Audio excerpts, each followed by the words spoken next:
Hello everyone, अस्सलाम वालेकुम। क्या हाल चाल, कैसे हैं आप सब। तो आज की वीडियो के अंदर या आज के लेक्चर के अंदर हम पढ़ने जा रहे हैं the pH scale. PH scale जो होती है वो क्या होती है। आज के लेक्चर के अंदर हम पढ़ेंगे पीएच स्केल के बारे में, जो हमारे पास टॉपिक नंबर 4.2 होने वाला है। अब पीएच स्केल की तरफ जाने से पहले मैं आपको रिकॉल कर रहा हूँ कि हमने पीएच के बारे में पढ़ा था कल के लेक्चर के अंदर। हमने डीपली पढ़ा था टॉपिक 4.1, जो हमारे पास जो चैप्टर नंबर 4 है, एसिड बेस केमिस्ट्री का, जिसके अंदर जिसका हमारे पास टॉपिक नंबर फर्स्ट है पीएच स्केल।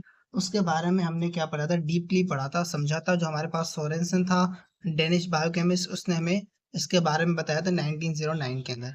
बट आज के टॉपिक के अंदर हम पढ़ने जा रहे हैं पीएच स्केल के बारे में। अब अगर आपने पीएच के बारे में नहीं पढ़ा तो आप जो हमारे पास प्रीवियस लेक्चर है वो वॉच आउट कर सकते हैं। उसकी जो आपके पास लिंक होगी वो इस लेक्चर के एंड में मिल जाएगी। Now let's move towards the pH scale. अब पीएच स्केल जो होती है वो हमारे पास क्या होती है। सिंपली अगर हम कहें तो ये एक पीएच स्केल एक किस्म की स्केल ही होती है। स्केल के बारे में तो आप मुतासर होंगे, स्केल क्या होता है। बेसिकली उसके अंदर क्या होता है, हमारे पास कुछ न्यूमेरिकल वैल्यूज लिखी होती है इन सच अ वे। ये एक स्केल है हमारे पास।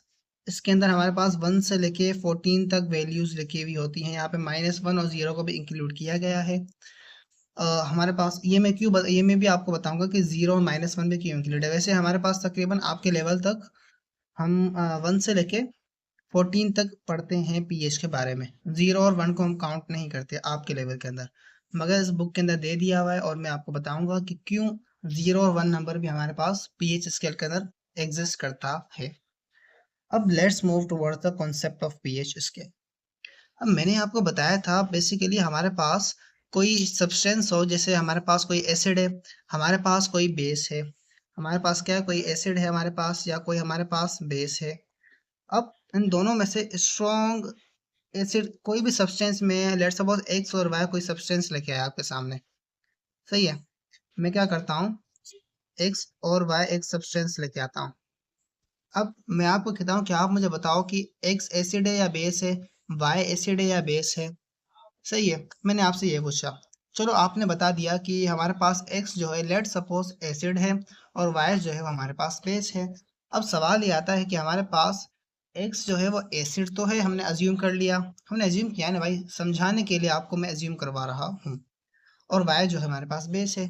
अब सवाल ये आता है कि जो एक्स एसिड है वो हमारे पास स्ट्रॉन्ग है या हमारे पास वीक एसिड है। क्या सवाल क्या आता है, हमारे पास स्ट्रॉन्ग है या हमारे पास वीक एसिड है, जो ये एक्स है। अब ये सवाल आता है। सिमिलरली बेस, ये जो बेस है हमारे पास ये वीक है।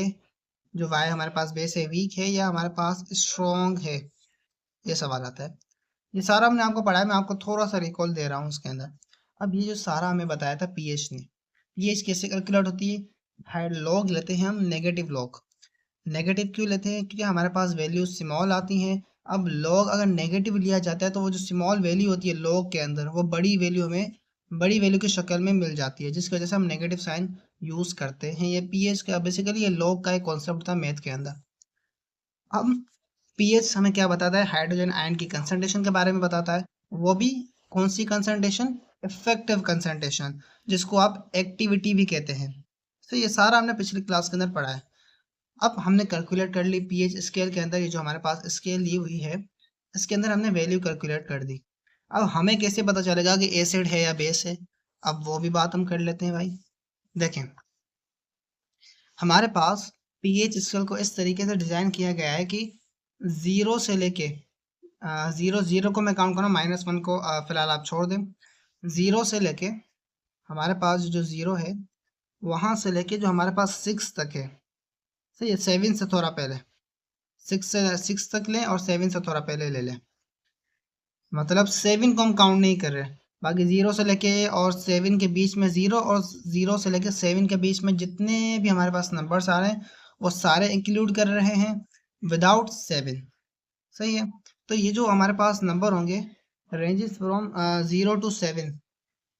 सही है। 0 to 7 के ऊपर हमारे पास जो सब्सटेंस होता है वो एसिड के तौर पे बिहेव करता है।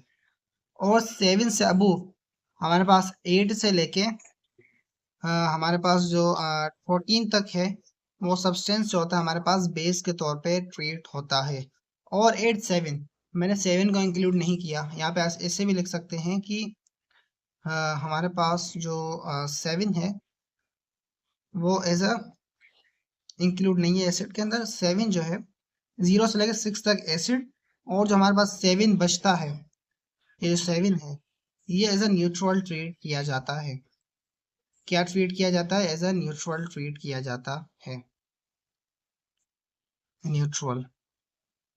निचोड़ क्या हुआ हमारे पास कि 0 से लेके 6 तक एसिडिक सब्सटेंस होंगे जिनकी पीएच होगी, और 7 के बाद न्यूट्रल सब्सटेंस की पीएच कहलाएगी। 7 से अबव 14 तक जितने भी सब्सटेंस होंगे उनके पीएच हमारे पास बेसिक नेचर की होगी, मतलब पीएच ज्यादा होगी, और हमारे पास वो सब्सटेंस क्या होंगे? बेसिक इन नेचर होंगे। अब एक और बात, एसिड को स्ट्रॉन्ग है तो कितना स्ट्रॉन्ग है? कौन सा वाला एसिड ज्यादा स्ट्रॉन्ग है? एक्स एसिड है और वाई एसिड है, तो हमारे पास एक्स स्ट्रॉन्ग है या वाई स्ट्रॉन्ग है? पीएच हमें एक्स की मिली है लेट्स सपोज 5, और वाई की मिली है हमारे पास 6। अब इन दोनों में से स्ट्रॉन्ग कौन सा है? देखिए, जैसे ही पीएच की वैल्यू डिक्रीज होती जाती है, acidity, strength of the acid increase होती जाती है सब्सटेंस की। आप क्या करें, चेक करें कि एक सब्सटेंस उसकी हमने पीएच निकाली, वो आई 6, एक की हमने निकाले 5 आई, एक की 4 आई, तो ये जो डिक्रीज इन पीएच आ रहा है ये बेसिकली शो कर रहा है कि ये जो सब्सटेंस आप ले रहे हैं ये increasing in order of strength of a pH आप ले रहे हैं। मतलब कि ये जो आप सब्सटेंस कैलकुलेट करें जिनकी पीएच ये इंक्रीज हो रही है बेसिकली, पहले वाले की सबसे कम थी, दूसरे वाले की उससे ज्यादा, तीसरे वाले की उससे ज्यादा। इसका ये मतलब हुआ कि पीएच जो होती है हमारे पास जैसे डिक्रीज होती है उसकी वैल्यू, तो मतलब strength of the acid increase होता है। 7 के ऊपर न्यूट्रल हो जाता है, और 7 से अबव जितनी जैसे ही बढ़ती जाती है तो हमारे पास बेसिसिटी बढ़ती है, strength of the basic substance की, हमारे पास जो स्ट्रेंथ होती है बेसिक सब्सटेंस की वो बहुत ज़्यादा हो जाती है, मतलब स्ट्रेंथ ऑफ बेसिसिटी इंक्रीज। तो इसका ये मतलब हुआ कि आपके पास 0 के ऊपर सबसे ज़्यादा जो सब्सटेंस होगा वो एसिडिक होगा 0 के ऊपर, उससे भी ज्यादा होगा -1 के ऊपर, आपके यहाँ -1 भी इंक्लूड है। तो मतलब इस स्केल के अंदर हमारे पास जो सब्सटेंस होगा वो सबसे ज्यादा एसिडिक होगा अगर उसकी पीएच -1 है, और सबसे ज्यादा बेसिक होगा अगर उसकी पीएच जो है वो हमारे पास 14 है। क्या है? 14। अब हमारे पास एक और स्केल आती है जिसको हम कहते हैं पीओएच। पीएच हमने पढ़ लिया, एक और स्केल है पीओएच। पीओएच के अंदर क्या होता है? इसका उलट होता है। हमारे पास 0 से लेके 6 तक जो होगा वो बेसिक इन नेचर होगा, और 7 के ऊपर न्यूट्रल होगा। 7 से अबव 8 से लेके 14 तक जो होगा हमारे पास वो हमारे पास एसिडिटी को शो करेंगे, स्ट्रेंथ ऑफ द एसिड को शो करेगी पीओएच। पीओएच क्या होती है? पावर ऑफ हाइड्रोक्साइल आयन, जिसकी वैल्यू 0 से लेकर 6 तक बेसिसिटी को शो करती है, strength of basic in nature substance की। 7 के ऊपर न्यूट्रल, और 7 से अबव जो 8 से लेकर 14 तक हमारे पास होता है वो स्ट्रेंथ ऑफ द एसिड को शो करती है। पीओएच के अंदर उल्टा होता है, पीएच के अंदर हमारे पास 0 से लेकर 1 तक एसिड, और 0 से लेकर 6 तक एसिड, 7 पे न्यूट्रल, 7 से अबव हमारा बेसिक। तो पीएच के अंदर ये होता है। और हमारे पास कुछ सब्सटेंस की पीएच दी हुई है, तो आप बैटरी की पीएच देखें, हमारे पास 1 से 0 से थोड़ी ऊपर है, मतलब माइनस के अंदर वैल्यू है बैटरी की एसिडिक नेचर की। तो हमारे पास बैटरीज होती हैं एसिड वाली जिनकी जो पीएच होती है वो 0 से भी छोटी होती है, माइनस के अंदर। लेमन की पीएच आप देखें अराउंड 2 है, 2 नहीं है यहाँ पे, अराउंड 2 दी हुई है। ऐसे हमारे पास मिल्क की है, ब्लड की है, कॉफ़ी की है, बियर की है, ऑरेंज जूस की है, विनेगर की है, बेवरेजेस की है, हमारे पास कार्बोनेटेड की है, गैस्ट्रिक फ्लूइड की है, H2O की है, हमारे पास डिस्टिल्ड वाटर की है, सी वाटर की है, बेकिंग सोडा की है, सारी दी हुई है यहाँ पे, आप रीड आउट कर सकते हैं। सही है। तो ये था हमारे पास आज का पीएच का कॉन्सेप्ट। एक सॉल्यूशन हम करते हैं, देन क्लास को एंड करते हैं। यहाँ पे क्या कहना है भाई, पीएच को कैलकुलेट करो। हमारे पास ये वैल्यू दी हुई है कंसंट्रेशन की, HCl हमारे पास, कैसे करेंगे? हमारे पास बेसिकली पीएच ऑफ सॉल्यूशन ये दी हुई है, हाइड्रोजन आयन की कंसंट्रेशन निकालनी है हमें। तो कैसे निकालेंगे? हाँ, कोई ना कोई तरीका होगा। हाइड्रोजन आयन की कंसंट्रेशन हमारे पास ये दी हुई है, पीएच कैसे निकालेंगे? PH is equal to minus log of hydrogen ion. Hydrogen ion की वैल्यूज पुट करें, लॉग निकालें, कैलकुलेटर में से आंसर आ जाएगा।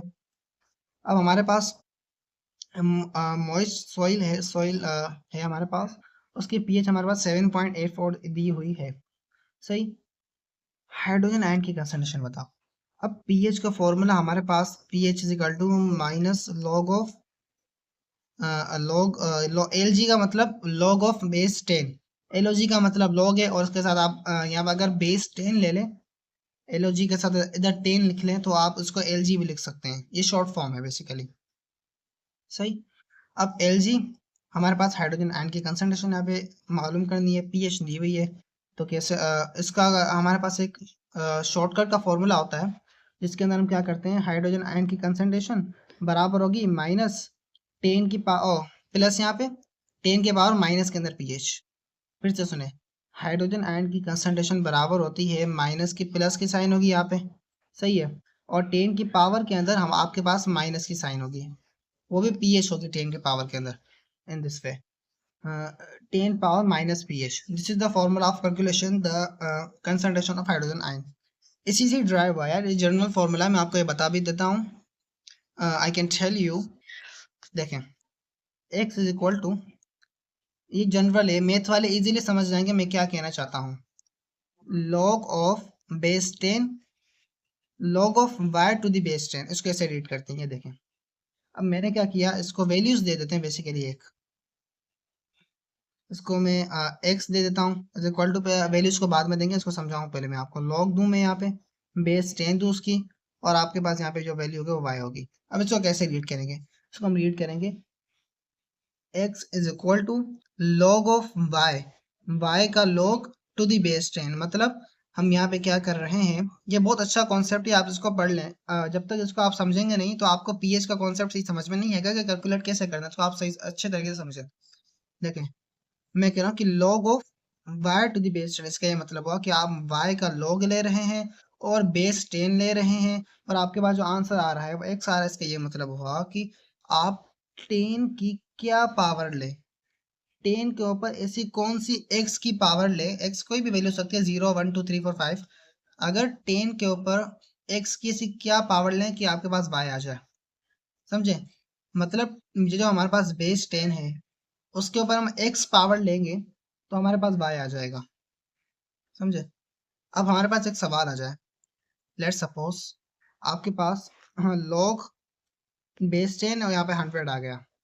अब हमें यहाँ पे क्या कह रहे हैं कि हमें कह रहे हैं कि log of 100 to the base 10, तो उसका ये मतलब हुआ कि आप 10 की क्या पावर लें, आप 10 की क्या पावर लें। लेट्स सपोज मैंने x पावर ली है और वो 100 के बराबर आ जाए, इज इक्वल टू 100। सॉल्व कर लें, ये 100 किसके बराबर था, 10 की power x is equal to 10 की पावर 2, कैंसिल 10 10 से बेस कैंसिल होंगे, बेसिस से मतलब पावर बराबर हो जाएंगी, तो x इज इक्वल टू 2 के बराबर। तो ये तरीका होता है आपके पास लॉग कैलकुलेट करने का। तो होपफुली आपको समझ में आ गया होगा, और ये हमारे पास जो क्वेश्चन दिए हैं बहुत ईजी हैं, होपफुली आप इसको अच्छे तरीके से सॉल्व कर सकते हैं। सो मिलते हैं नेक्स्ट वीडियो के अंदर, तब तक के लिए गुड बाय।